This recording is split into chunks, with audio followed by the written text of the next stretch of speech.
ইতিমধ্যে তারা ডিসেম্বরের মধ্যে সব প্রস্তুতির কথা বলেছেন। এই আশাবাদ জনগণের মধ্যে জেগে উঠেছে।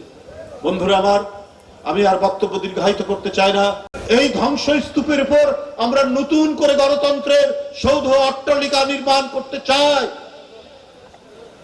এই কারণে আজকে দেশে অনেক সংকট থাকার পরেও ডক্টর ইউনূস সাহেবের সরকারকে আমরা সবাই সমর্থন করছি।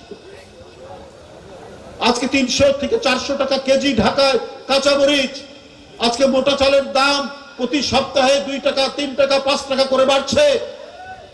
তারপরেও এই সরকারকে আমরা সমর্থন দিচ্ছি যে না, এই সরকার কমপক্ষে অসৎ নয়, শেখ হাসিনার মতো টাকা বাইরে পাচার করবে না, ইলেকট্রিসিটির নামে, পদ্মা সেতুর নামে, ফ্লাইওভারের নামে, মেট্রো রেলের নামে টাকা পাচার করবে না। এই বিশ্বাসের কারণেই আজকে গণতন্ত্রকামী সমস্ত রাজনৈতিক দল তাকে সমর্থন করেছে। সরকারের উচিত জনগণের সেন্টিমেন্ট, জনগণের আবেগকে ধারণ করে একটি নির্বাচন, অবশ্যই আগামী রমজানের আগেই সেই নির্বাচন ব্যবস্থা তারা করবেন। ইতিমধ্যে তারা ডিসেম্বরের মধ্যে সব প্রস্তুতির কথা বলেছেন। এই আশাবাদ জনগণের মধ্যে জেগে উঠেছে। বন্ধুরা আমার, আমি আর বক্তব্য দীর্ঘায়িত করতে চাই না।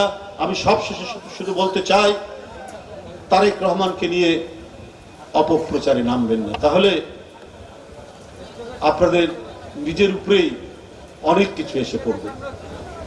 তারেক রহমান গণতন্ত্রের ধ্রুবতারা। এই গণতন্ত্রের ধ্রুবতারাকে দেখেই জুলাই আগস্টের আন্দোলন বেগবান হয়েছে। সুতরাং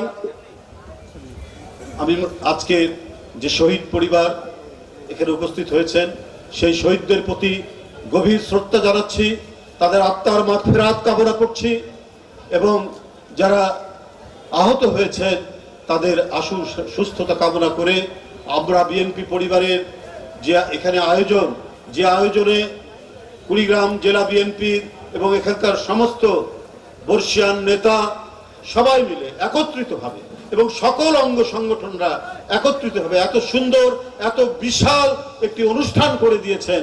এই জন্য আমিও বিএনপি পরিবারের একজন সদস্য হিসাবে, প্রধান উপদেষ্টা হিসাবে আমি আপনাদেরকে আন্তরিক ধন্যবাদ জানাচ্ছি, আন্তরিক শুভেচ্ছা জানাচ্ছি, আমাদের আন্তরিক কৃতজ্ঞতা জানাচ্ছি।